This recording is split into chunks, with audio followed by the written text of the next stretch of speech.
So, good evening, class. I hope your preparation is going well. ऐसे मत देखो sir ने क्या दिखा दिया है। Have patience. आज मैं आपको एक स्टोरी से क्लास स्टार्ट करता हूँ। और समवेयर आई नो बहुत लोग क्रिकेट देखते हैं और बहुत लोग नहीं देखते हैं। बट ये स्टोरी मेरी फेवरेट स्टोरी में से एक है जो रियल लाइफ एग्जाम्पल है। ये स्टोरी क्या कह रही है, आप जरा इस फोटो को देखो। क्या लिखा है? ये एक खिलाड़ी है इंग्लैंड के जिनका नाम है बेन स्टोक। ओके, पढ़ो क्या लिखा है, पढ़ो क्या लिखा है। Complete devastation. इन्होंने क्या हुआ था, लास्ट ओवर में इंग्लैंड और वेस्ट इंडीज का वर्ल्ड कप फाइनल था 2016 T20। एक ओवर में 19 रन चाहिए थे और he was a very young player, young energetic allrounder थे और लास्ट ओवर में ये अपनी टीम को वर्ल्ड कप फाइनल हरा देते हैं।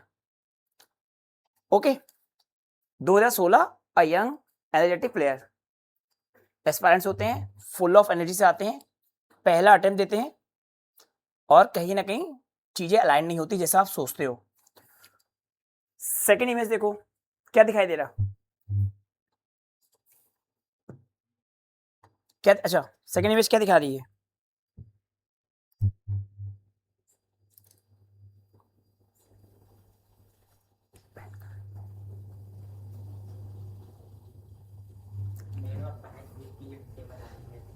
देखो ये इमेज आपको क्या दिखा रही है? ही was a world cup 2019 final के मैन ऑफ द मैच थे। एंड अगर किसी ने वो मैच देखा होगा तो डेस्टिनी ऐसे रोल प्ले करती है कि डबल रन पे रनआउट की जगह 6 रन हो जाते हैं। इंग्लैंड पूरा डेस्टिनी से मैच जीतता है। ही was a man of the match. 2019 world cup final, पहली बार इंग्लिश टीम वर्ल्ड कप जीतती है। अगेन देखो एक इमेज, क्या दिखाई दे रहा? सॉरी, नाउ आप देखो क्या दिखाई दे रहा।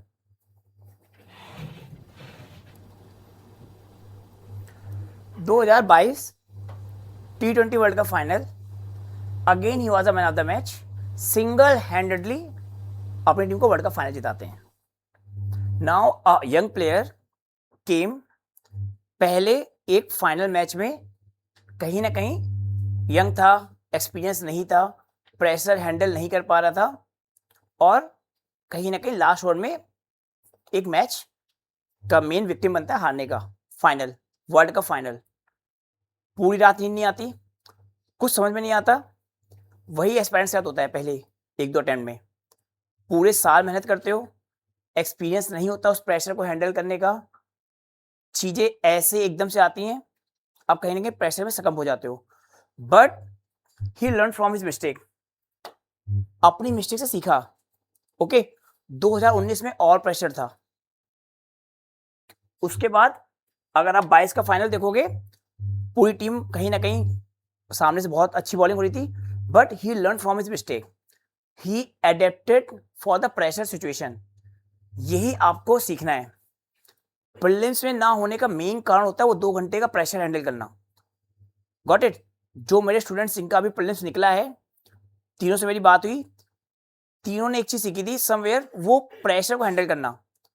आशीष का सिंपल सा केस था, लास्ट टाइम जो उसने पेपर दिया था तो लास्ट के 15 मिनट में कहीं ना कहीं पैनिक पे आ गया था बिकॉज टाइम मैनेजमेंट नहीं था।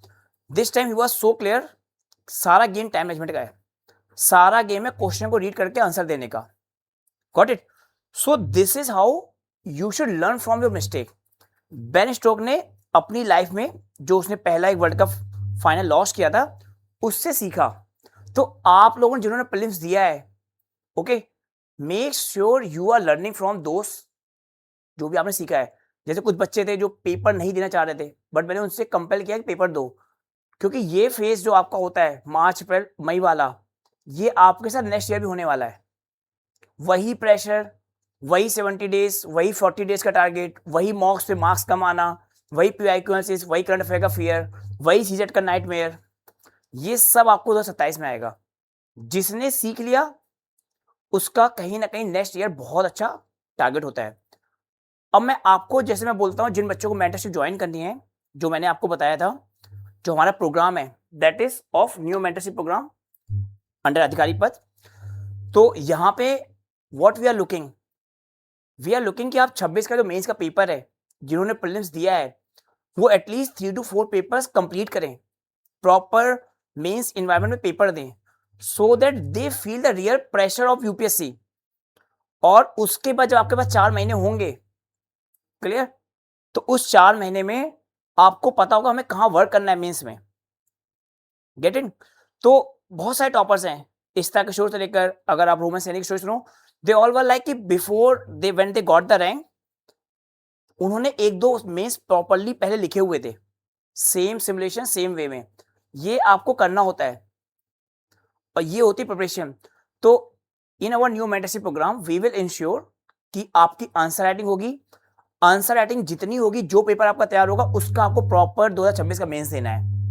एंड ऑप्शनल एथिक्स ऐसे ये प्रायोरिटी रहेंगे फॉर नेक्स्ट 1.5 मंथ। फिर depending on your preparation level, either you go for the GS2 और GS3 और GS1, but I will make sure आपका एटलीस्ट 4 पेपर रेडी हो 21 अगस्त को।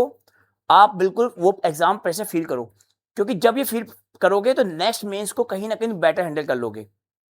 Getting my point?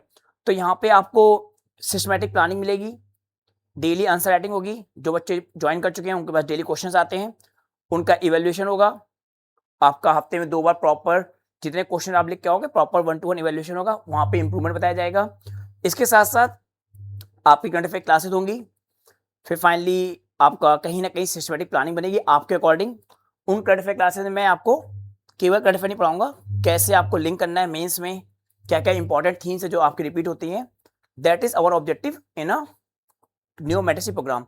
आज हमारा लेक्चर 3rd है एंड यहाँ से हम आपको आज एक टॉपिक जो मैंने कल आपको बताया था, जो हमारा टॉपिक्स हैं, दैट इज, आज आपका टॉपिक लिखिए, that is decentralisation of power. That is decentralisation of power.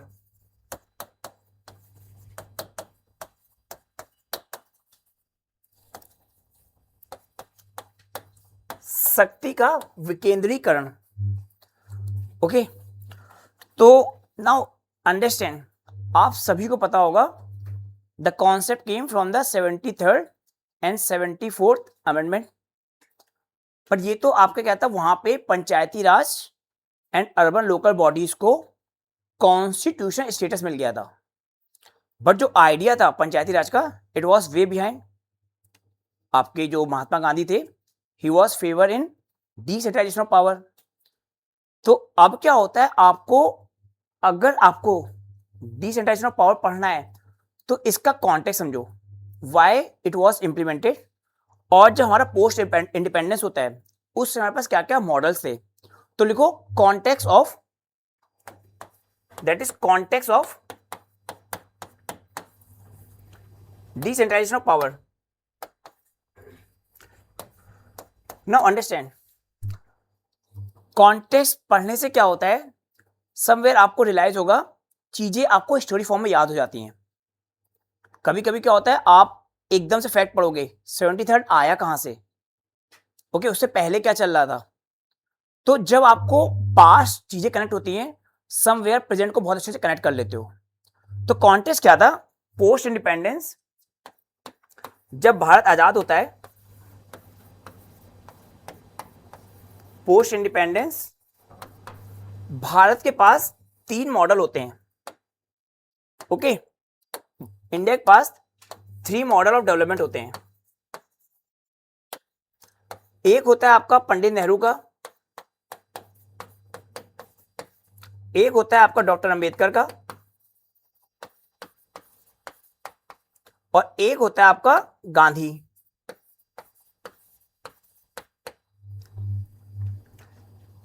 अब क्या होता है, ये मॉडल समझना इंपॉर्टेंट है कि अंबेडकर क्या बोलते हैं, नया इंडिया कैसा होगा, पंडित नेहरू क्या बोलते हैं, नया इंडिया कैसा होगा, गांधी जी का आइडियोलॉजी क्या थी इन टर्म्स ऑफ पंचायती राज, जो article 40 talks about the India for the village, वो क्या था, व्हाट वाज द कॉन्टेक्स्ट।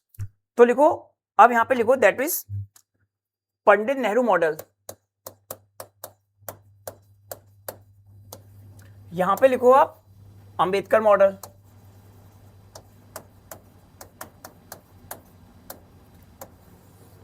और यहां पे लिखो आप गांधी मॉडल,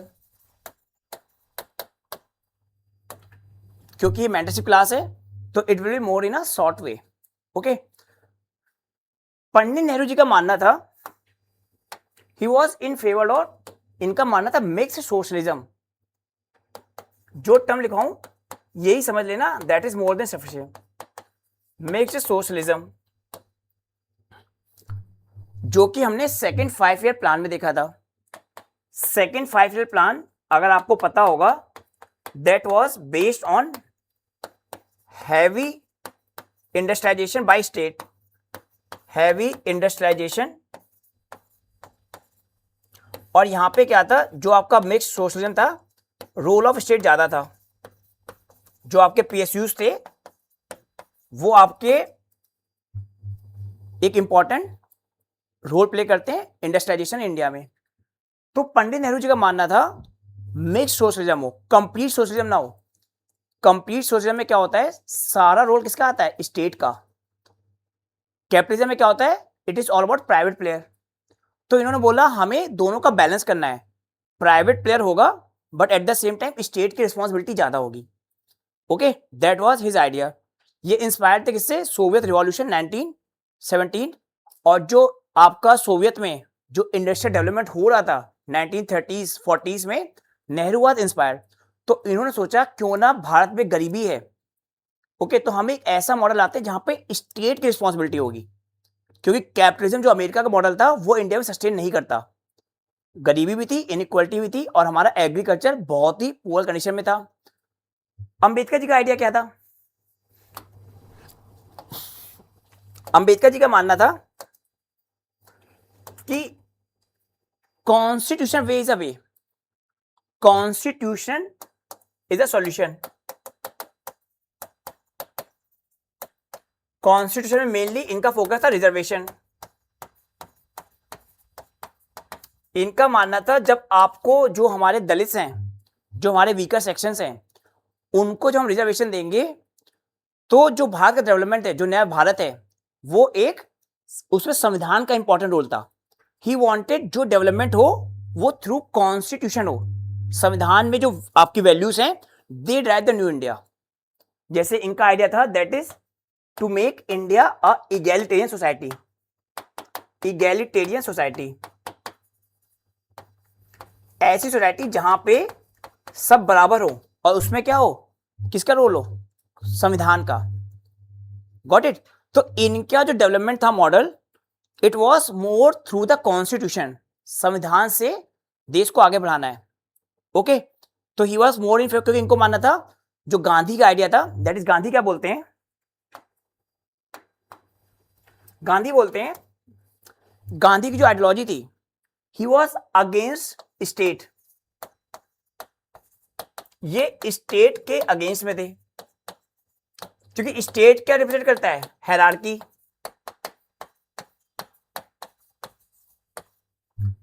स्टेट में क्या होता है, पावर क्या होती है, हायरार्की में होती है। एक आपका सेंट्रल गवर्नमेंट है, फिर लोग होंगे, ऐसे क्या हायरार्की रिप्रेजेंट करता है। तो इनका मानना था स्टेट में क्या है, कहीं ना कहीं पावर जो है कंसंट्रेट होती है। आज देखो कहीं ना कहीं सेंट्रल गवर्नमेंट है under PM Modi, centralisation of power है। तो इनको पहले से फियर था कि स्टेट में क्या है, सेंट्रलाइजेशन ऑफ पावर है।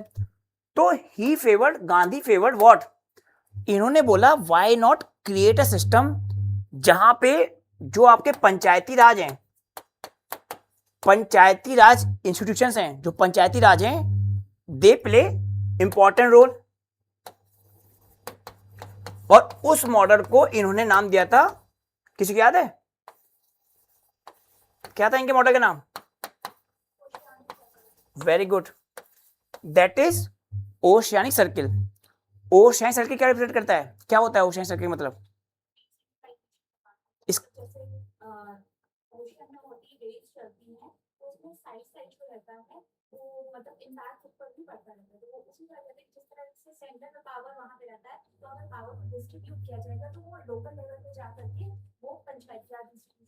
Very close. ओशियानिक सर्किल मतलब क्या होता है, एक समुद्र है, उसमें क्या है, पावर जो है वो इक्वल है, सारे जो विलेज पंचायत हैं, ऑल हैविंग इक्वल पावर। ये नहीं कि प्रयागराज की पावर ज्यादा है, कानपुर की ज्यादा, दिल्ली की ज्यादा। ओशाई सर्किल एक सब बराबर स्टेज पे है। और जो विलेज पंचायत है वो अपने आप में क्या है, सेल्फ सफिशिएंट है। Getting my point. इनका लगता था कि अगर ग्राम स्वराज जो है, ओके, जो ग्राम राज्य है पंचायत, अगर हम इनको सेल्फ सफिशिएंट बना दें तो इनका मानना था डेवलपमेंट क्या होगा, इंक्लूसिव प्लस सबको भला करेगा। That was the idea of Gandhi. क्योंकि इनको लगता है पावर जितना डिसेंट्रलाइज होगी उतना बेटर कहीं ना कहीं प्लानिंग होगी। नाउ अंडरस्टैंड, यहां पे क्या होता है, जो आपके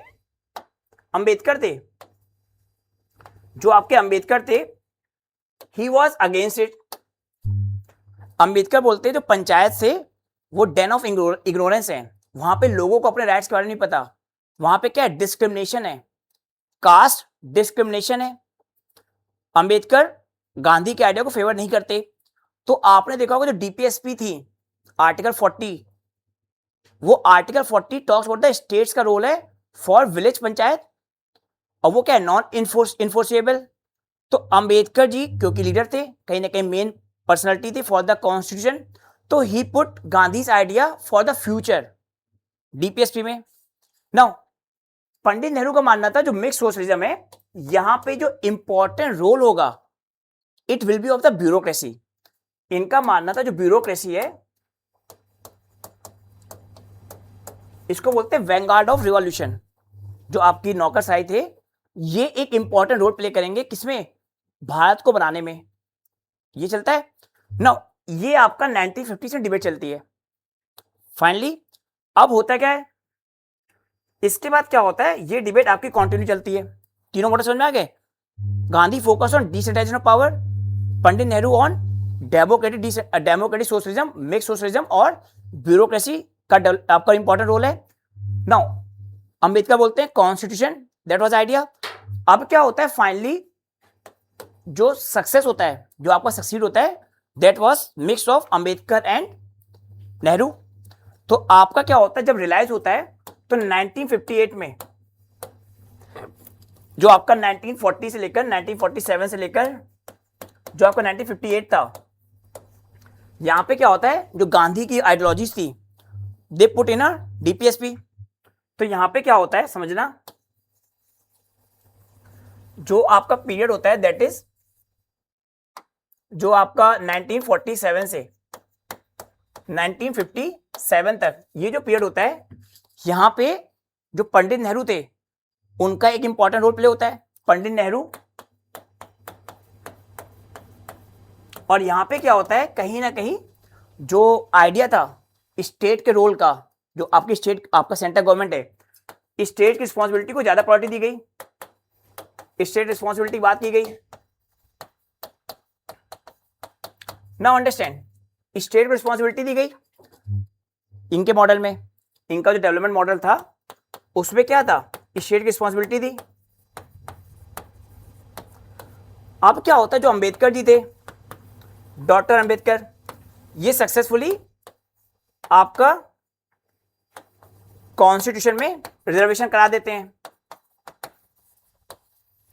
जो हमारा आर्टिकल 15 जो आपका पहला अमेंडमेंट होता है 15 या 16 में आपको रिजर्वेशन मिल जाता है। तो ये चलता है, दैट वाज गोइंग वेल, 27 से लेकर 57 तक, 50 से लेकर 57 तक ये चलता रहता है। नाउ अब क्या रियलाइज होता है 1958 में, लिख लो, ओके। ये अब क्या होता है 1958 में, ये रियलाइज होता है, लिखो, पंडित नेहरू को ये रियलाइज होता है, या ओवरऑल जो डेवलपमेंट था वो प्रॉपरली क्या हो रहा था, उतना इफेक्टिव नहीं था। तो 1958 में क्या होता है, कौन सी कमेटी बनती है 1958? Very good.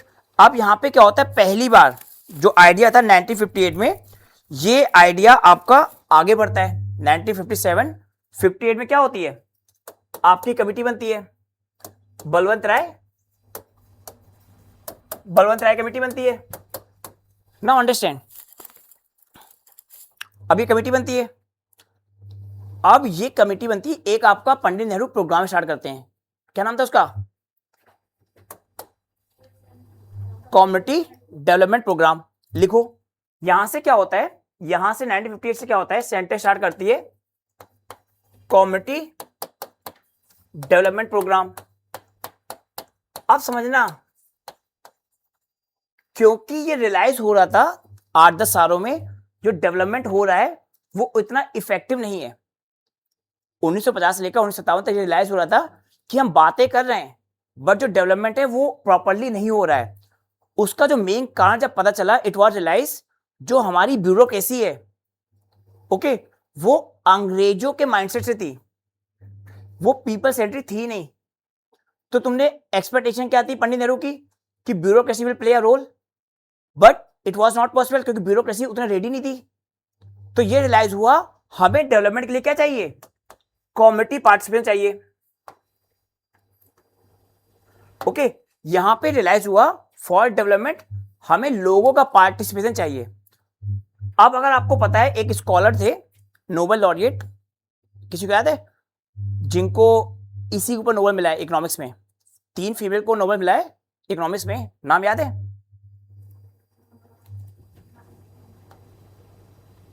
क्या नाम है? ई से नाम है, बताओ।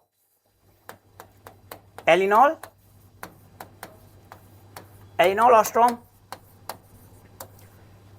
इनको अभी नोबेल मिला है। एंड ये रियलाइज हो गया था जब जो कम्युनिटी पार्टिसिपेशन होता है, जो कम्युनिटी लेड डेवलपमेंट होता है, it is more people centric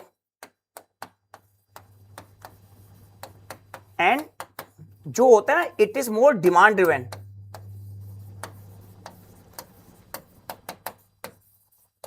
तो ये प्रोग्राम क्या होता है, जो लोगों की जरूरत है उसके अकॉर्डिंग चलता है, तो ये सक्सेस पाता है। फिर क्या होता है, बलवंत रायत कमेटी रिकमेंड करती है कि हमें पंचायती राज बनाने हैं, ओके, बट 1958 की बात है, 57-58 की बात है, उसके 59 से कहीं ना कहीं जो कॉन्फ्लिक्ट है वो आपके बढ़ने लगते हैं। 62 कॉन्फ्लिक्ट होता है, 65 में कॉन्फ्लिक्ट होता है। तो ये आइडिया क्या होता है, पहली बार इंप्लीमेंट हुआ लेट 1950s में और ये सक्सेसफुली चलता है। क्यों रियलाइज हुआ, क्योंकि जो कम्युनिटी का पार्टिसिपेट होता है तो वो क्या है, डिमांड ड्रिवन है। अब जैसे दिल्ली का बंदा वो प्रयागराज के प्रॉब्लम को नहीं बता पाएगा अच्छे से, तो यहाँ पे अगर लोकल पार्टिसिपेशन करेंगे तो it will provide a better development. Clear? फिर क्या होता है, ये फेज चलता है, यहां से ये रियलाइज हो गया था समवेयर हमें मूव करना किधर, डिसेंट्रलाइजेशन ऑफ पावर पे। तो आपकी बलवंत रायत कमेटी क्या बोलती है कि look for the decentralisation of power. पहली कमेटी क्या बनी, बलवंत राय। अब क्या होता है, इसके बाद क्या होता है, इंदिरा गांधी का फेस आता है। इंदिरा गांधी फेस आता है and she was a person of centralisation of power. Strong personality always look for centralisation of power.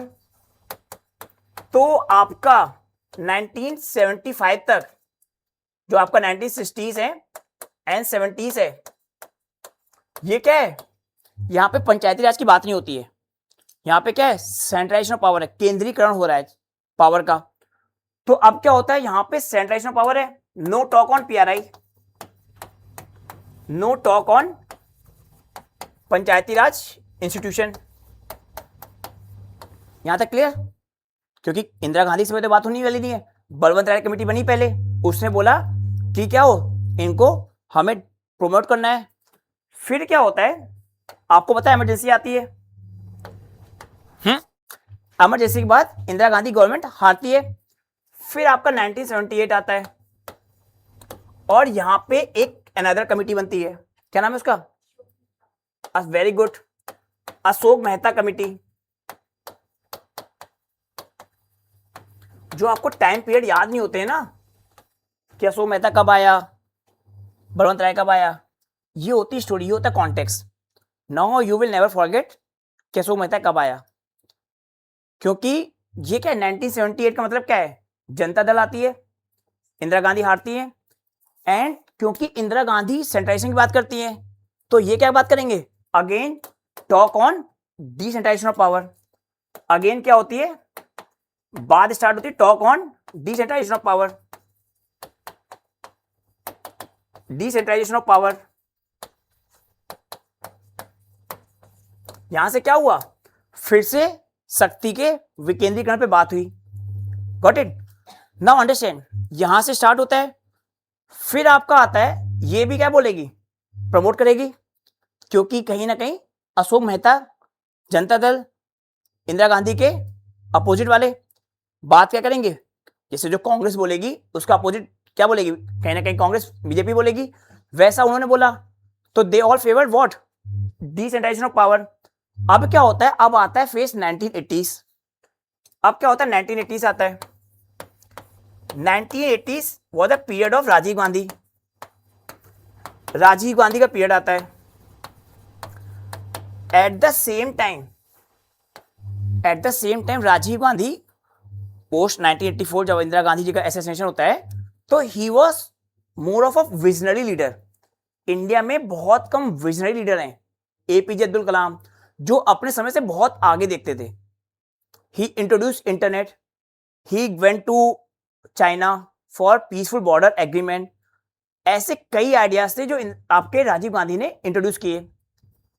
तो अब क्या होता है, यहां पे एट द सेम टाइम क्या होता है, दुनिया में ग्लोबली, जैसे आज G7 चल रहा है, तो G7 में डिबेट चल रही है, अलग अलग डिबेट चल रही है, कैसे क्राइसिस को रोकना है, वेस्ट एशिया को कैसे इकोनॉमिक क्राइसिस को रोकना है।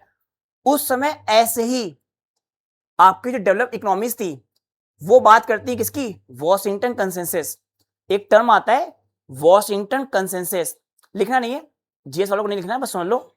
वॉशिंगटन में एक डेवलप कंट्री एक साथ आते हैं and they started talking about the what, neo liberal idea, जो आपकी नव उदारवादी विचारधारा है, जहां पे मार्केट इज अ गॉड, सब कुछ बाजार के अकॉर्डिंग चलेगा। जो एलपीजी रिफॉर्म थे इंडिया में 1991 में, they were based on idea of what, Washington consensus. They were based on idea कि अब हमें दुनिया में इकोनॉमिक्स को ओपन करना है, क्योंकि जो सोवियत थी, जो क्लोज इकोनॉमी थी, वो डाउन होती जा रही थी। सोवियत कोलैप्स हो रहा था, अमेरिकन इकोनॉमी बूम कर रही थी, आपका जापान, यूके, दे वर बूमिंग। तो 1980 saw the period of new liberalism, मतलब आपका मार्केट इकोनॉमी ग्रोथ होती है।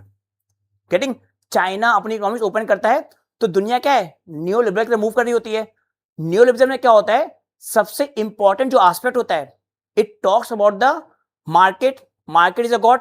मार्केट इज अ गॉड का मतलब क्या होता है कि कम पावर है किसके पास, गवर्नमेंट के पास, that is minimum government maximum governance, यही बात होती है। तो अब क्या रियलाइज हुआ इस समय 1980s में, क्या हुआ है, वेव ऑफ न्यू लिबरलिज्म है। न्यू लिबरलिज्म में क्या होता है, यहां पे बात आती है less role of state, less role of state. जो आपका स्टेट है, जो फेमस स्कॉलर थे न्यू लिबरल के, वो बोलते हैं minimal state is right. State जो है कम से कम हो, स्टेट मतलब यहां पे क्या, गवर्नमेंट, और क्या हो, market is a god. New liberalism इनका मतलब होता है market is a god, market is god. No, अभी 1980 चल रहा है। अब यहां पे क्या होता है, 1990s में, 1991 में इंडिया में आते हैं एलपीजी रिफॉर्म, जहां पे आपकी इकोनॉमी को ओपन किया जाता है, लाइसेंस राज कम किया जाता है, निजीकरण बढ़ाया जाता है, तो प्राइवेटाइजेशन और इंडियन इकोनॉमी को ओपन किया जाता है फॉर द ग्लोबलाइजेशन। अब यहां से क्या होता है, जब यहां पे आईएमएफ का एक प्रोग्राम आता है, ओके, इंपॉर्टेंट है, मे बी अभी टच नहीं किया यूजीएस में, but it can touch. IMF का प्रोग्राम आता है, that is structure adjustment program, समझना। इसी प्रोग्राम के अंदर स्ट्रक्चर एडजस्टमेंट प्रोग्राम, मतलब जो आपके इकोनॉमिक्स के स्ट्रक्चर हैं उनको एडजस्ट करो। स्ट्रक्चर एडजस्टमेंट प्रोग्राम, इसी के अंदर आपके जो डेवलपिंग कंट्रीज थे उस समय के 1990s के, उनको लोन दिए जा रहे थे आईएमएफ के द्वारा। मतलब जो इकोनॉमीज, डेवलपिंग कंपनीज जो न्यू लिबरल तक मूव करना चाहती हैं, उनको आप क्या दो, लोन दो। तो इंडिया में जब ये लोन देते हैं तो कहीं ना कहीं ये क्या थी, यहां पे एक कंडीशन होती है कि now you have to promote what, good governance model. जब आप आईएमएफ से लोन देते हो तो यहां पे एक आइडिया आता है, now you have to promote good governance model.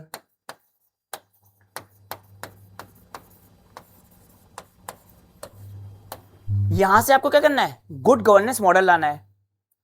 अब ये प्रूवन है, गुड गवर्नेंस जो होती है it is only possible when there is a decentralisation of power. समझे, आपकी कोई गवर्नेंस दिल्ली से प्रयागराज की गवर्नेंस अच्छी हो नहीं सकती। तो जहां पे पावरों का विकेंद्रीकरण होगा, जहां पे डिसेंट्रलाइजेशन ऑफ पावर होगा, वहीं पे पॉसिबल है क्या, गुड गवर्नेंस। क्योंकि एक लोकल बंदा लोकल प्रॉब्लम को अच्छे से बताएगा। समझ रहे हो, एक बाहर का बंदा बैठ के कितना भी अच्छा हो, एक यूपी का बंदा ही गंगा के घाट को अच्छा कर सकता है। That is Akshat Verma, IAS, story है, पढ़ना, 24 का अवार्ड मिला था।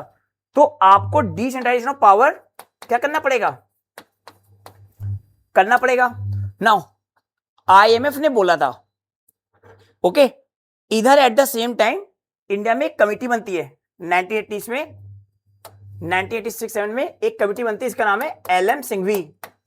लिख लो, इंपॉर्टेंट है, एलएम सिंघवी कमिटी। बस 3 कमिटी याद रखना है, बाकी सब मेंस के लिए काम की नहीं, प्रीलिम्स के लिए काम किए हैं, लेकिन ये 3 कोर हैं। नाउ दिस कमिटी ये रिकमेंड करती है, ये 1980 से बनती है, पोस्ट अशोक मेहता 86-87 में, ये रिकमेंड करती है what, constitutional status to PLI. ये बात करती है constitutional status to panchayati raj institutions.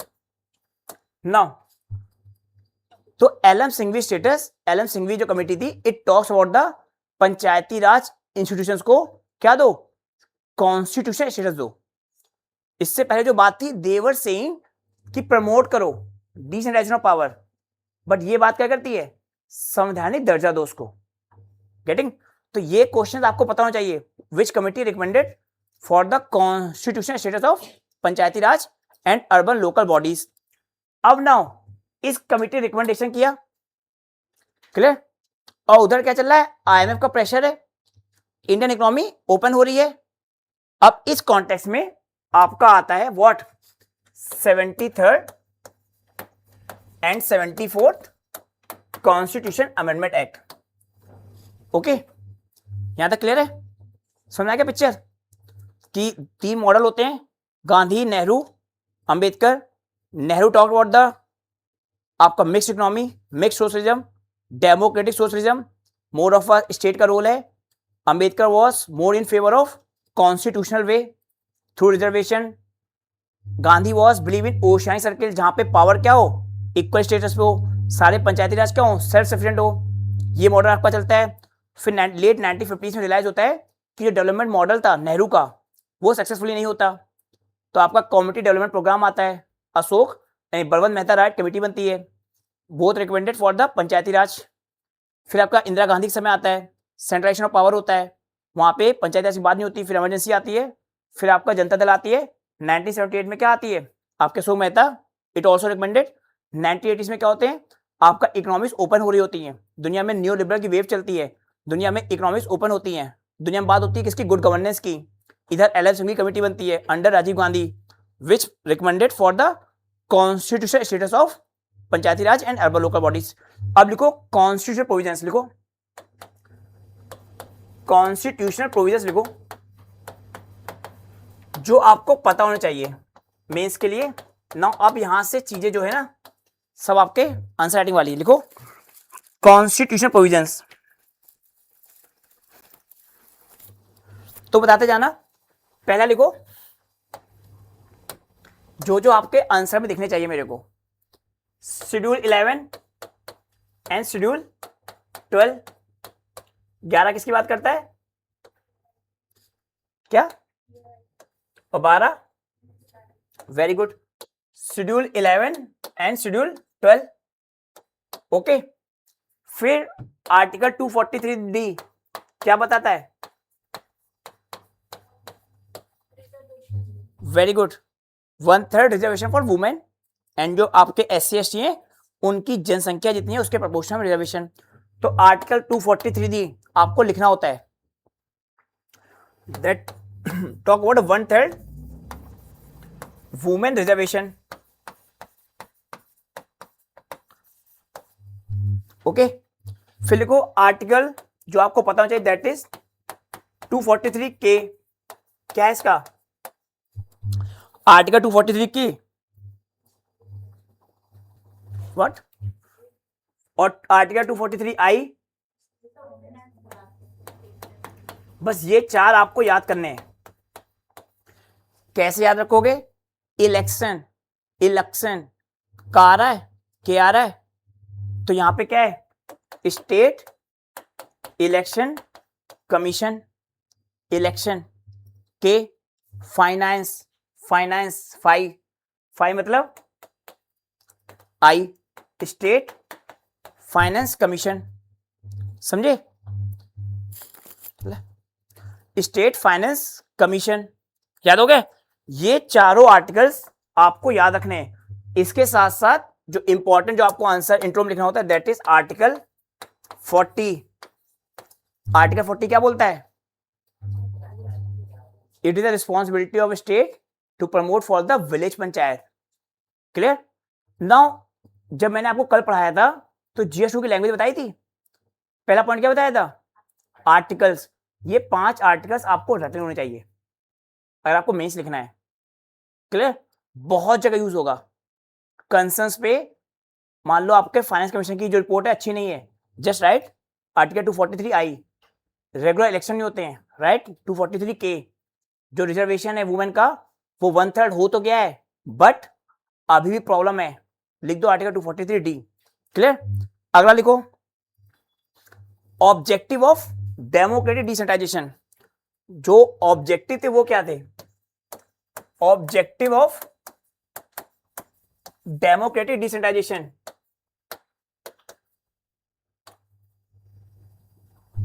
क्या क्या ऑब्जेक्टिव थे?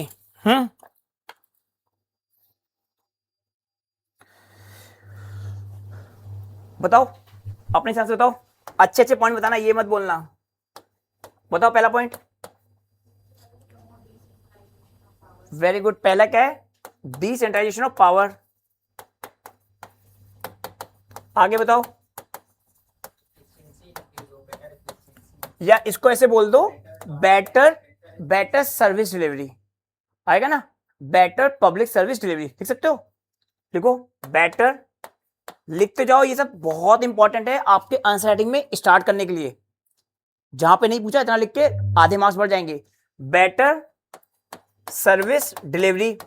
अब जैसे ये पॉइंट लिखोगे तो आगे तुमको, अब बेटर सर्विस डिलीवरी क्यों होगी? क्योंकि ये प्रूवन है। जितना आपका क्या था यहां पे साइड में लिख दो, डिमांड ड्रिवन और लोकल प्लानिंग। क्या है? लोकल प्लानिंग है। जितनी प्लानिंग लोकल होगी उतनी क्या होगी? सर्विस बेटर होती है। क्लियर? आप ये खुद सोचो ना, मैंने 50% समझाया, जितना लोकल प्लानिंग होती है उतना आपकी प्लानिंग क्या होती है, सर्विस क्या होती है? बेटर होती है। तीसरा बताओ। Very good. Participation of people. ठीक है, participation of people in democracy लिखो। Increase, very good, increase participation of people in democracy. क्योंकि कल मैंने आपको बताया था, अंबेडकर जी ने क्या बोला था? इंडिया में डेमोक्रेसी क्या है? केवल टॉप सॉइल में है। इंडिया में डेमोक्रेसी जो है वो केवल टॉप सॉइल में है, मतलब कुछ लोगों का ही नेचर डेमोक्रेटिक है। तो through Panchayati Raj we are increasing the participation of what? Democracy. Clear? चौथा पॉइंट बताओ। Very very important. इंक्रीज, क्या इंक्रीज, क्या बताओ, पूरा बताओ। Very good. Increase marginalise section. इनके जो मार्जिनल सेक्शन है इनका पार्टिसिपेशन को इंक्रीज बनाना है और इनकी इंपावरमेंट को क्या होगा? बेटर होगा। एक तो ये पार्टिसिपेट करेंगे और क्या करेंगे? इनका एम्पावरमेंट होगा। चारों पॉइंट समझ में आ गए? और पॉइंट बताओ, और बताओ, बताओ और इफेक्टिव पॉइंट बताओ, इंपॉर्टेंट है, बताओ।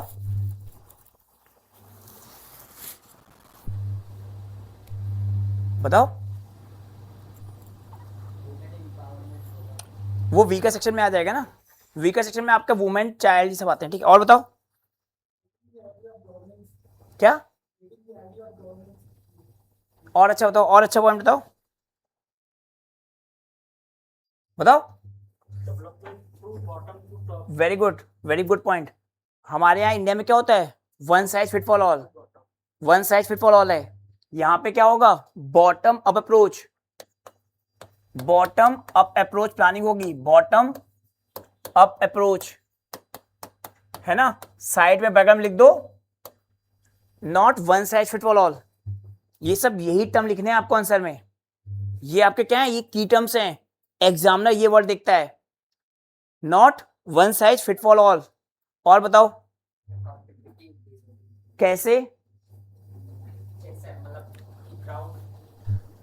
ये आपका अभी मैं समझाऊंगा, ये पॉजिटिव एस्पेक्ट है। वेरी गुड, मैं समझ में, अभी पॉजिटिव एस्पेक्ट समझाऊंगा। जो आपका ग्राम सभा होती है वो आपका मनरेगा में सोशल ऑडिट करती है, that is accountability. Very good.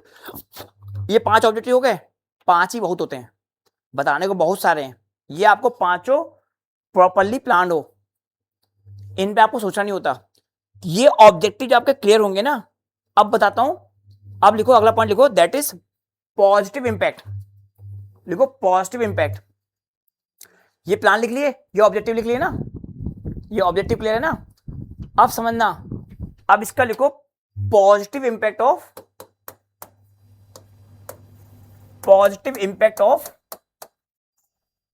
Decentralisation of power.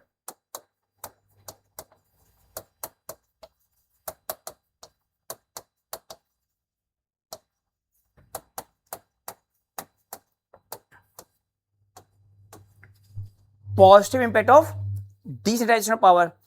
अब ना तुम्हें जैसे कल क्वेश्चन आया था, टू व्हाट एक्सटेंट, यहां पे यही बताना होता है।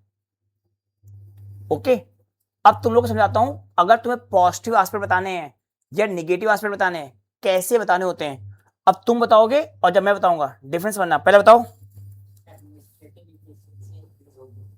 नहीं मानूंगा, हुई कोई एग्जांपल,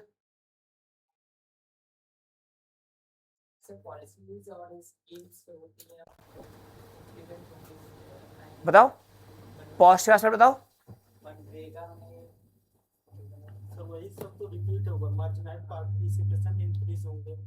डेटा, कल लैंग्वेज समझाई थी, जीएसटू की लैंग्वेज थी, कल नहीं थे तुम। जीएसटू की लैंग्वेज में क्या होता है, articles, supreme court judgments, committee, data and context. सुनते जाओ, articles, judgments, committee, data and context. अब बताओ, हाँ क्या कह रहे हो। वो तो हो गया ना, तो पॉजिटिव क्या है, तुम बोल लो वो तो पहले बन गया, अब पॉजिटिव क्या हुआ, कुछ डेटा बताओ। नहीं मानते इंक्रीज हुआ, डेटा बताओ। It is more then 40%, very good. और इसका डेटा लिख लो, पहला पॉइंट लिखो, वेरी गुड।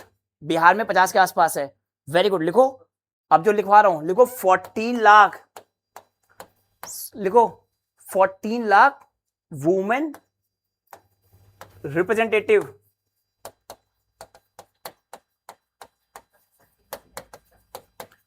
32 लाख टोटल हैं, 14 लाख वुमेन है उसमें, जो तुम बोल रहे हो 44%, है ना।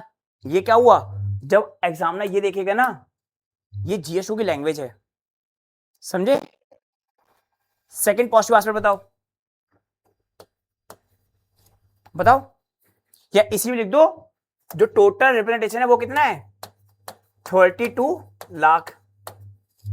क्लियर, ये अभी डेटा है 25-26 का, ठीक है। ये डेटा आपको पता होना चाहिए। टोटल जो आपके रिप्रेजेंटेटिव हैं वो कितने हैं, 32 लाख। सुनना कि जो ग्राम पंचायत में इलेक्शन होते हैं ना, बनते हैं, वो इतने हैं। अगला पॉइंट बताओ पॉजिटिव एस्पेक्ट में, बताओ।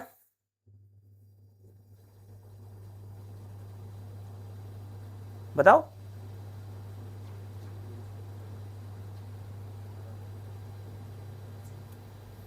अरे बैठे हो यहाँ पे, बता नहीं पा रहे हो?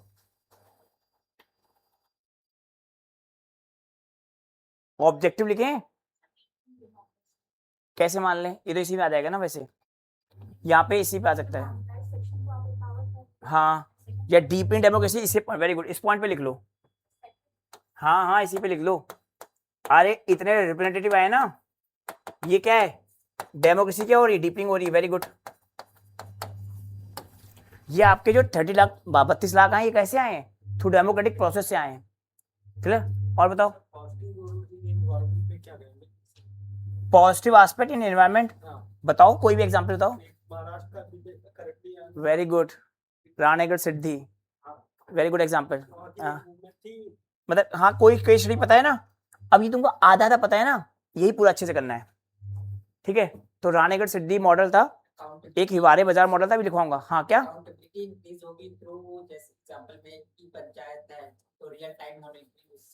वेरी गुड, आप लिखो इंक्रीज अकाउंटेबिलिटी, और इसका एग्जाम्पल लिख लेना इंक्रीज अकाउंटेबिलिटी, उत्तरदायित्वता क्या हुई है? बढ़ी है। इंक्रीज अकाउंटेबिलिटी, इसका एग्जाम्पल डाल देना सोशल ऑडिट इन मनरेगा, जो आपका एमजी नरेगा या विकसित भारत जी योजना है, उसकी जो सोशल ऑडिट होती है, it is done by gram सभा।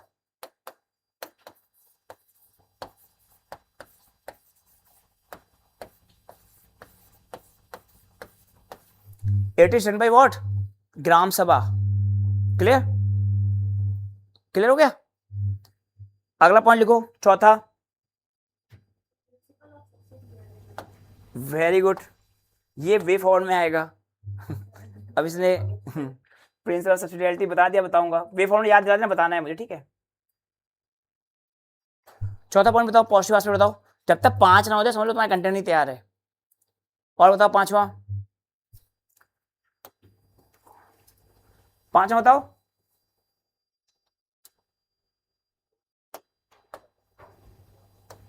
बताओ चौथा, पांचवा। कोई एग्जाम्पल याद है बेटर सर्विस डिलीवरी का? देखो समझ में आ गया? कुछ कुछ है ना, वही कुछ अच्छे से याद करना है। ठीक है, लिखो बेटर सर्विस डिलीवरी।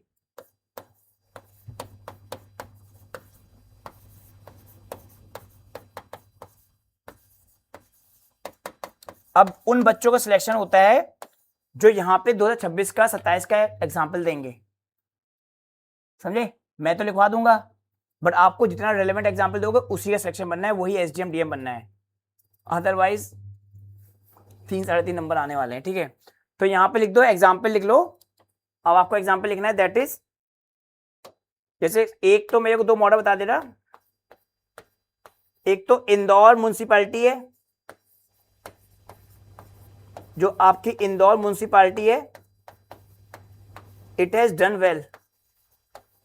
इसका रिकॉर्ड बहुत अच्छा है, इनके एक सीनियर आईएएस ऑफिसर थे। हाँ, इंदौर का वेस्ट वाटर ट्रीटमेंट, इंदौर के जो आपके आईएएस ऑफिसर थे पी नरहरी, उनको लगातार पीएम अवार्ड मिले हैं। और जब वो इंदौर छोड़ के सेंटर के पास आए थे तो पूरा इंदौर रो रहा था, समझे? That is P Narhari, better service delivery. और एग्जांपल डाल सकते हो, एक मॉडल है, लिख लो हिवारे बाजार, लिख लो हिवारे बाजार मॉडल, या आप यहां पे सूरत हिवारे बाजार लिख लो।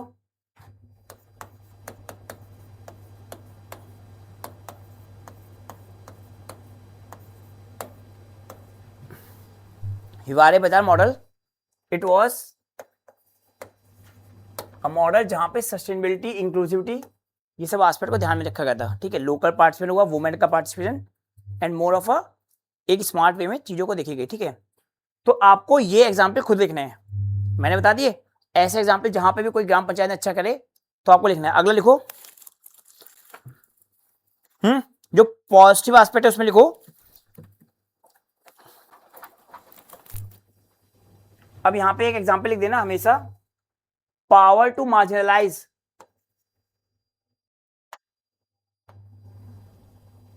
That is power to marginalise section,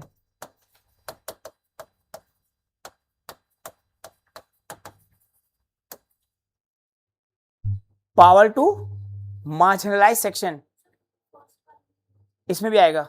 इसमें क्या समझाऊंगा, इसमें मार्जिनलाइज वुमेन नहीं है, यहां पे आपको केस स्टडी डालनी, जहां पे दलित, जो दलित थे है ना, उनकी केस स्टडी जो तमिलनाडु वाली बता रहे हो, कई जो दलित से आपने, they have perform well and they have led the local model, ठीक है। तो इनकी जो सक्सेस स्टोरी होती है वो आपको लिखनी होती है। मेरे को कई वुमेन के याद हैं, अभी नहीं याद है, बट यू शुड राइट इनकी success story. Very good, Kudumbashree model लिख सकते हो, वेरी गुड लिख सकते हो। हाँ, तो कुतुबश्री मॉडल क्या वुमेन लेड डेवलपमेंट था, जो हम सेल्फ हेल्प ग्रुप में पढ़ेंगे, ओके, गवर्नेंस में। ओके, ये हो गया पॉजिटिव एस्पेक्ट, क्लियर। अब लिखो, यही 5 लिख लिया करो। अब तुमको समझ में आ रहा है, इस पेज को देखो, इसमें मैंने क्या समझाया आपको, तुम लोग भी बताओगे, but this is a GS2 language. ये क्या है, ये GS2 की लैंग्वेज है। एग्जाम्पल, सोशल ऑडिट बनेगा, एक good practices, Indore municipality, data. ये क्या है, ये पेपर की लैंग्वेज है। आपका आंसर ऐसे होना चाहिए, समझ रहे हो। तो आपकी प्रिपरेशन कैसी होगी आंसर राइटिंग की, इस वे में, ना कि पढ़ते रहो सोशल ऑडिट क्या होती है, डिसेंट्रलाइज्ड पावर क्या होती है, सबको पता है।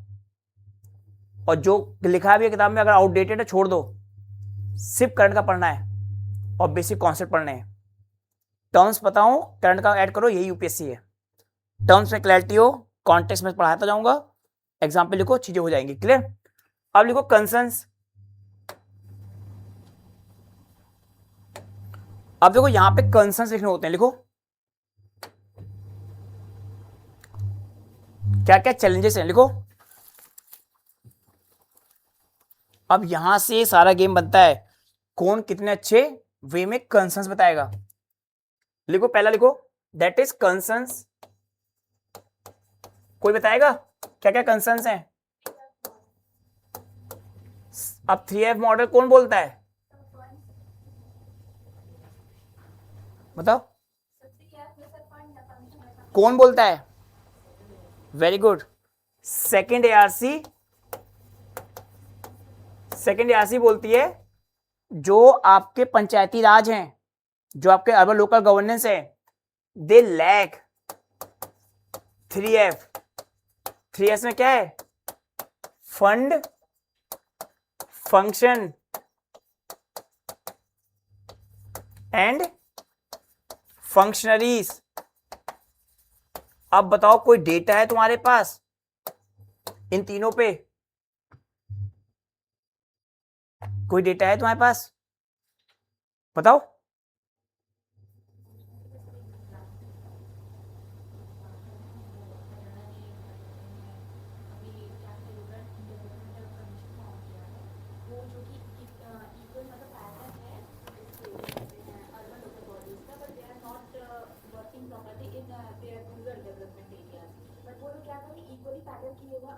चीफ मिनिस्टर खुद एज अ चेयरपर्सन है और बाकी जितने ब्यूरोक्रेट्स वगैरह हैं वो उसके मेंबर हैं। तो एक तरीके से वो पावर होल्ड किए हुए हैं अपने ही ऊपर तीन टीमों के पास, ना कि वो रूरल मतलब ग्राउंड लेवल पे। वेरी गुड, और बताओ, और कोई अच्छा डेटा एग्जांपल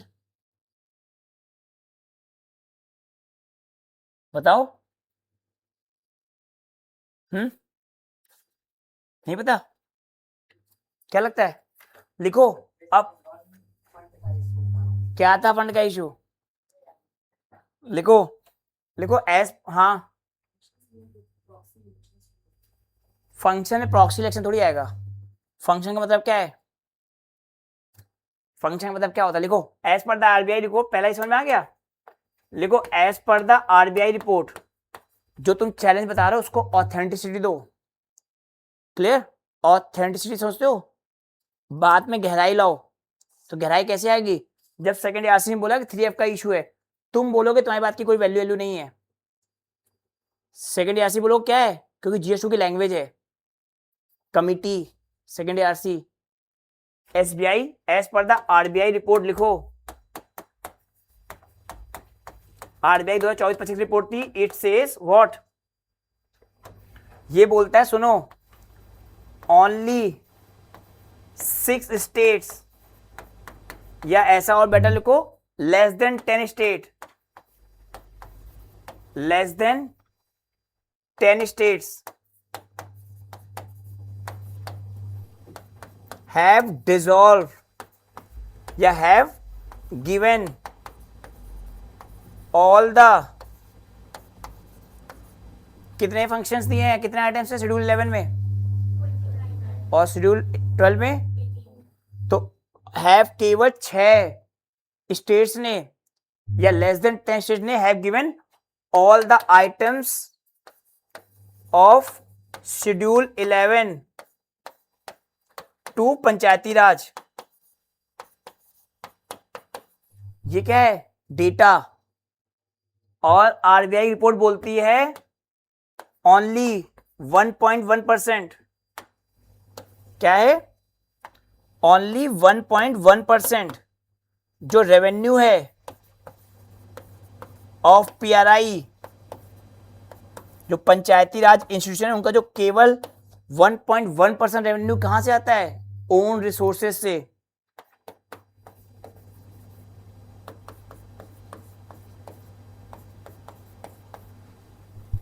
समझ में आया?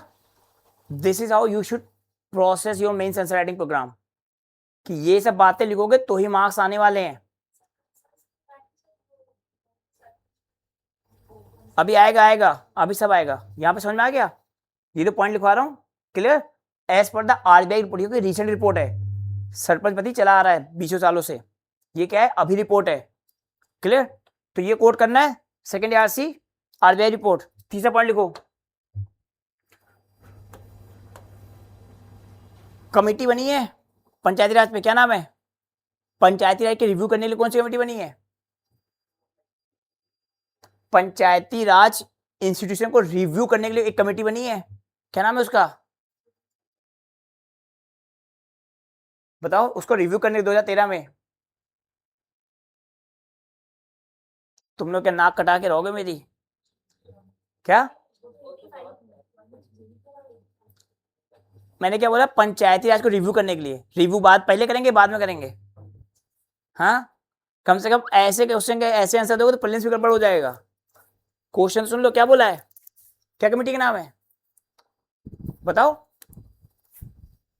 लिखो, मणिशंकर अय्यर कमेटी। मणिशंकर अय्यर कमेटी। क्या बोला है इसने?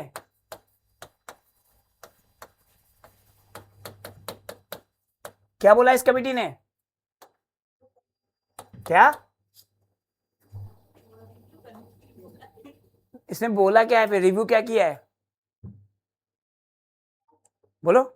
इसने बोला है कमेटी पर, इसमें बोला है instead of democratic decentralisation there is a democratic corruption.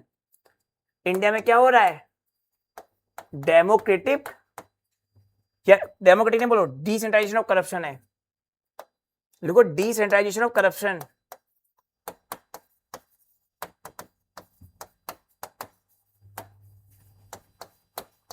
जो भ्रष्टाचार है उसका विकेंद्रीकरण हो गया है। आजकल ब्यूरोक्रेसी, जो लोकल आपके होते हैं सांसद, उनके साथ मिलकर करप्शन करते हैं। समझे?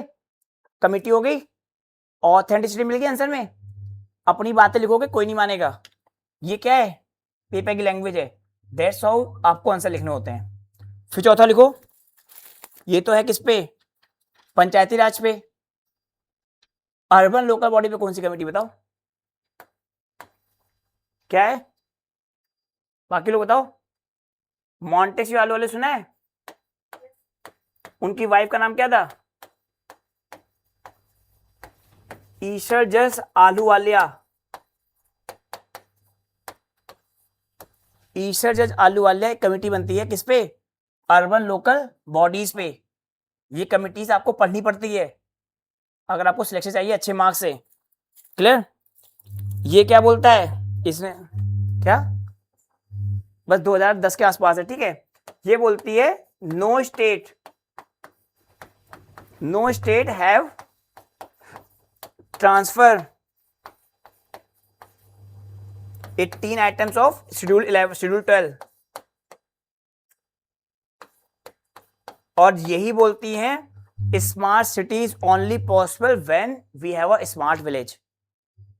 Okay, smart city is only possible when we have a smart village. अगर आपके गांव ही स्मार्ट नहीं है तो लोग क्या करेंगे, माइग्रेट करेंगे। When they migrate, problem of slums will be there, and when there is a problem of slums, you can't expect to be have a smart cities. Got it? फिर लिखो अगले पॉइंट्स, लिख लो जो अदर पॉइंट्स हैं, जो छोटे छोटे points हैं। लिखो अदर प्रॉब्लम, लिखो दैट इज पेट्रियार्कल माइंडसेट, पितरात्मक समाज या पेट्रियार्कल माइंडसेट। एग्जाम्पल सरपंचपति, Panchayat series.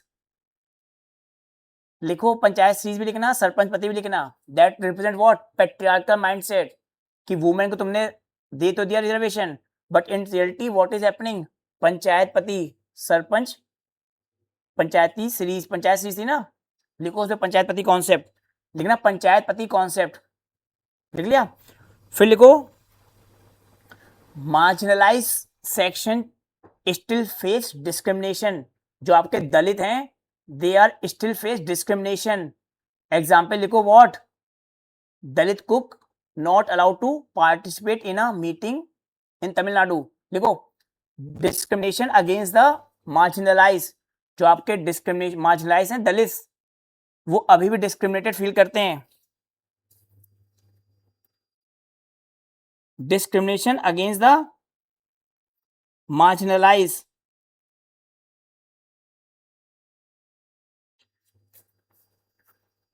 Okay, discrimination against the marginalise. लिखो example, Dalit not allowed to participate in a gram sabha meeting.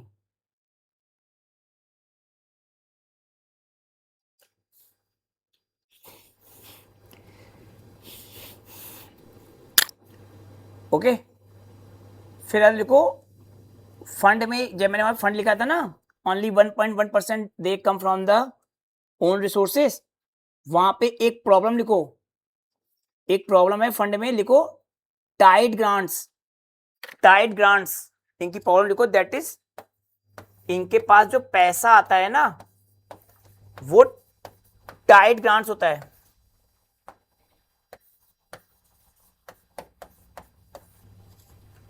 Tide grants का मतलब क्या होता है, टाइड ग्रांट्स का मतलब बहुत कम पैसा देना। प्रीलिम्स में ना तुम अपोजिट मारोगे जो क्वेश्चन का आंसर होगा। टाइड ग्रांट्स का मतलब क्या होता है, टाइड नहीं बोल रहा हूं, टाइड कह रही टाइड पैसा, बताओ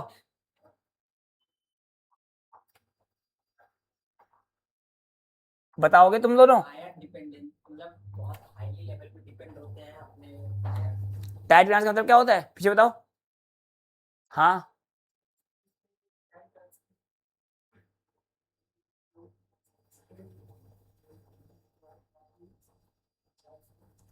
इतनी देर में तुम वो नहीं है, बताओ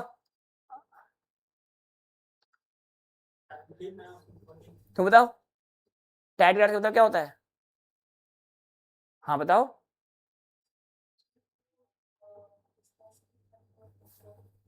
देखो सुनो, ऐसा होता है तुम लोग यार कसम से मेरी नाक कटाने के पीछे पड़े हुए हो।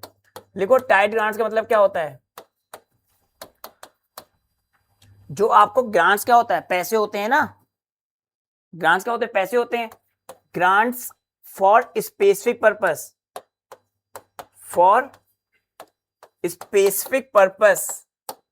समझाता हूं इसका मतलब क्या होता है।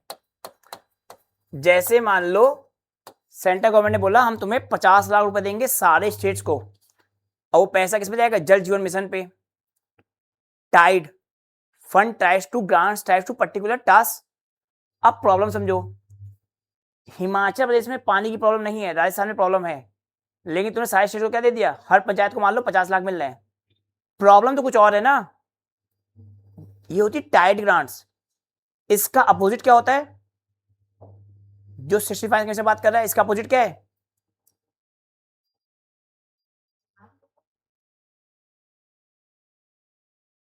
हे भगवान, तुम लोग मेरा नाक कटा दो। लिखो वे फॉरवर्ड। प्रॉब्लम समझ में आ गई? प्रॉब्लम समझ में आ गई ना? ये 6-7 प्रॉब्लम लिख दोगे, करंट का एग्जाम्पल ऐड कर देना। अब लिखो वे फॉरवर्ड। क्या ही बोल रहे हैं तुम लोग का? हाँ बताओ सर। वर्ड नहीं आ रहा क्योंकि तुम लोग 2 हफ्ते से ना सो रहे हो प्रीलिम्स देने के बाद। पेपर देना है, लिखो वे फॉरवर्ड। लिखो 16 फाइनेंस कमीशन, 16 फाइनेंस कमीशन की रिपोर्ट आ चुकी है। Okay, it is talking about performance based grants. हाँ हाँ, क्या करना होता है? परफॉर्मेंस बेस्ड ग्रांट्स मतलब जो भी पंचायत अच्छा करे उसको क्या करना है? उसको क्या करना है? उसको पैसा दिला देना है। ये 65 कमीशन बोलता है। और it has increase fund allocation. तो पहले तो उसने पैसे बढ़ा दिए, and secondly it has increase fund allocation. Got it? अगला पॉइंट लिखो वे फॉरवर्ड में। हमें आगे का पंचायत को अच्छा करना है, क्या करना है? ई पंचायत ज्यादा से ज्यादा क्या करना है? डिजिटलाइजेशन करना है। Okay, that is more of a E panchayat या ई ग्राम पंचायत इनिशिएटिव है। इसका कोई गवर्नमेंट स्कीम बताओगे? गवर्नमेंट स्कीम बताओ।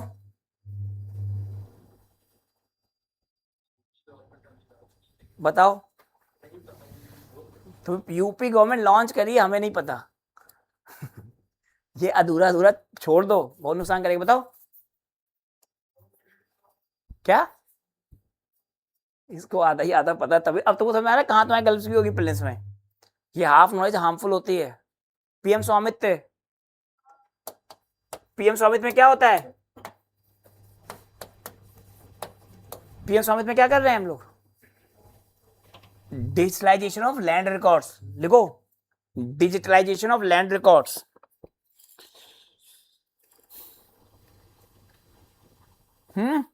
लिख दिया 2 अच्छे वे फॉरवर्ड, फाइनेंस कमीशन और ई पंचायत। अच्छा लगेगा देखने में।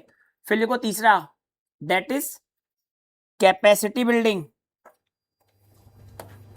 जो आपके पंचायत हैं उनकी क्या करो? Capacity building. किसका आइडिया है? किसका आइडिया है? बोला ही जाता है क्या तुम लोग से? किसका आइडिया है? 2025 का सर ड्रोन दीदी योजना डाल सकते हैं। ड्रोन दीदी एक्चुअली स्पेसिफिक टू पंचायत नहीं है, इट वाज फॉर ऑल, है ना। वो सेल्फ हेल्प ग्रुप पे डालेंगे हम लोग। जब सेल्फ हेल्प ग्रुप पढ़ेंगे उसमें ड्रोन दीदी बहुत इंपॉर्टेंट है।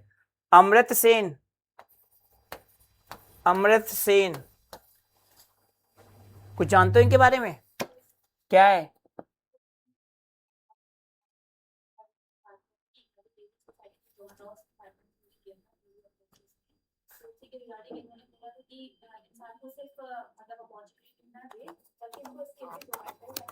तो इनको क्या मिला था?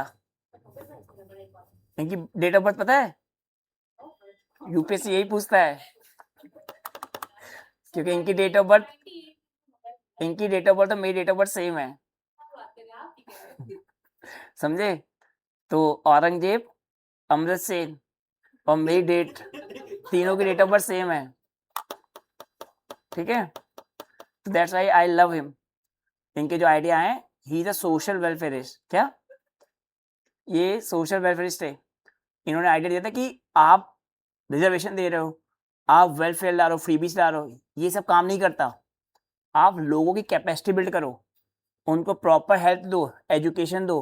He was staunch believist of Kerala model, he against the idea of Gujarat model of Modi. He is a very critic of Narendra Modi, but the idea he favours, जो आपका रघुराम राजन बोलते हैं कि हमें लोगों की कैपेसिटी बिल्ड करो, वंस दे आर रेडी। अगर मैं तुम लोग को रेडी कर दूं through mentorship, through answer writing, फिर तो तुम लोग खुद ही कर लोगे ना।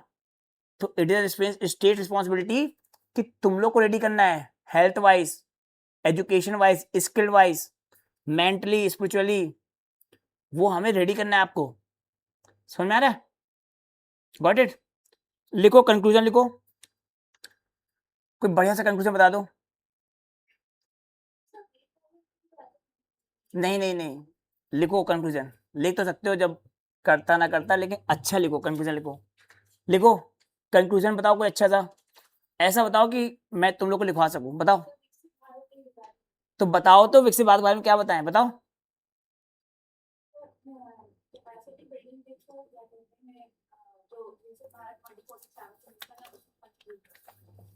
कंट्रोल अच्छा से बताओ, तुमसे उम्मीद ज्यादा अच्छी है, अच्छा से बताओ, बताओ आदर्श, तुम बताओ, प्रिया बताओ। सबका साथ सबका विकास। कुछ अच्छा से बताओ, लिख तो कुछ भी सकते हो। या तो विकसित भारत से लिंक करो या संविधान से लिंक कर सकते हो।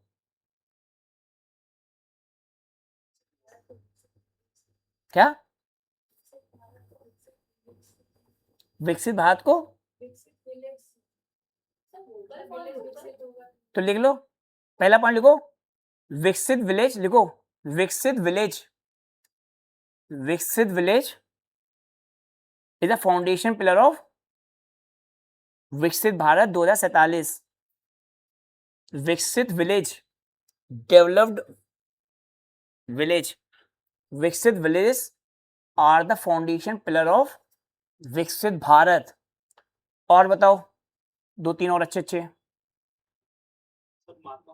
Very good, the success of पंचायती राज लिखो, वेरी गुड, इतना बोल दिया तूने महात्मा गांधी, मैं समझ गया तुम क्या बोलने वाले हो, वो धीरे प्रैक्टिस से आ जाएगा। The success of village panchayat, the success of village panchayat, the success of Panchayati raj institutions will fulfill Gandhian dream of oceanic circle, will fulfill Gandhian dream of oceanic circle। ये सब वर्ड लिखोगे तब आपके 120 प्लस आएंगे GS2 में, otherwise 90-95 लटक जाओगे। The success of Panchayati Raj institution will fulfil Gandhian dream of oceanic circle, Gandhi ji का सपना था ओशियानिक सर्किल वाला, वो फुलफिल करेगा। इसको प्रेम्बल से लिंक कर सकते हो, इसके कंक्लूजन को बताओ, बताओ बताओ, प्रेम्बल से लिंक करो, बताओ प्रेम्बल से लिंक करो।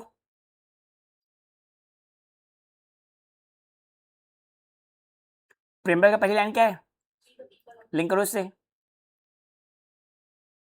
और we the people of India कहां से लिया गया है, उसने कहां से लिया था, कौन सा सुना, जनरल विल, किसकी, रूसो की जनरल विल क्या है,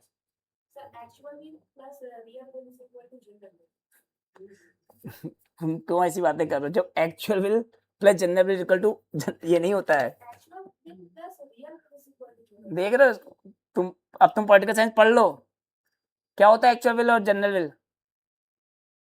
एक्चुअल विल, रियल विल और जनरल विल तीनों अलग होती हैं। नहीं, गलत बोल रहे हो ना, क्या होता है बताओ पीछे। हाँ तो फ्री विल और रियल विल, एक्चुअल विल बताओ तो, तब तो जनरल विल पहुंचोगे।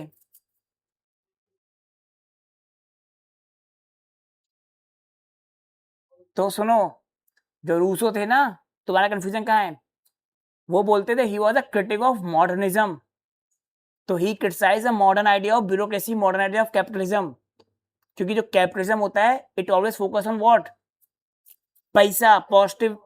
हाँ तो इनका क्या होता है, हमेशा लॉजिक पे जाते हैं। तो ये बोलते हैं, सुनो, एक होती है एक्चुअल विल, एक होती है रियल विल। एक्चुअल विल क्या है, जो तुम्हारा एक्चुअलिटी में दिख रहा है, जो लोगों के हाथ में है, हमेशा प्रॉफिट लॉस पे भागते हैं, हर चीज में लॉजिक ढूंढते हैं, दैट इज एक्चुअल विल।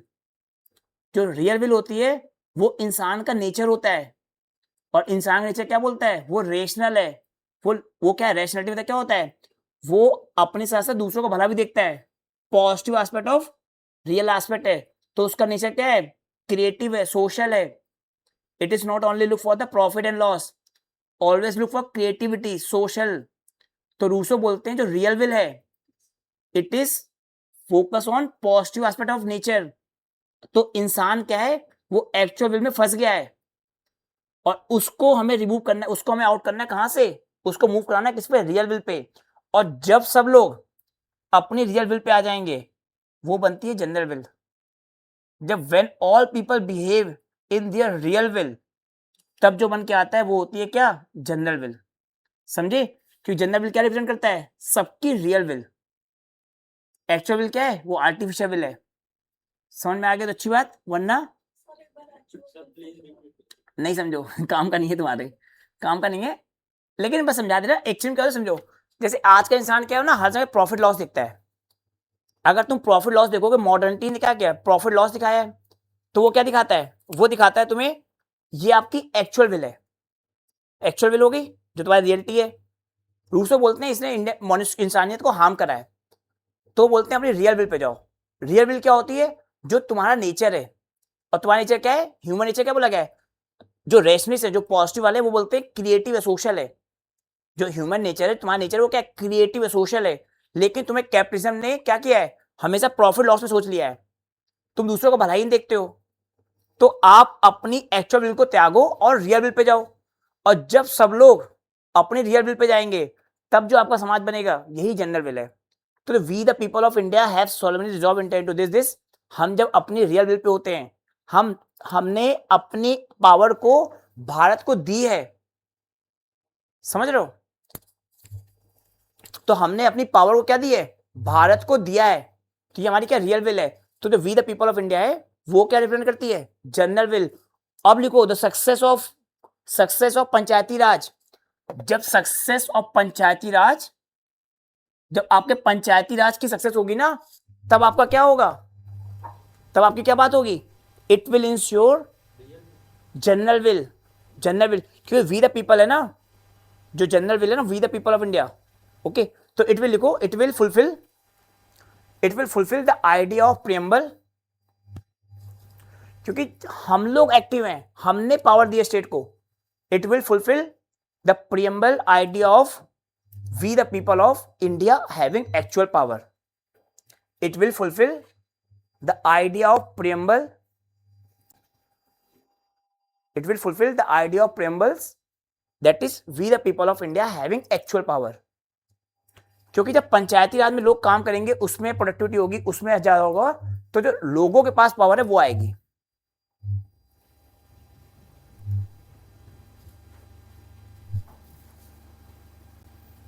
समझ में आया क्या? अब एक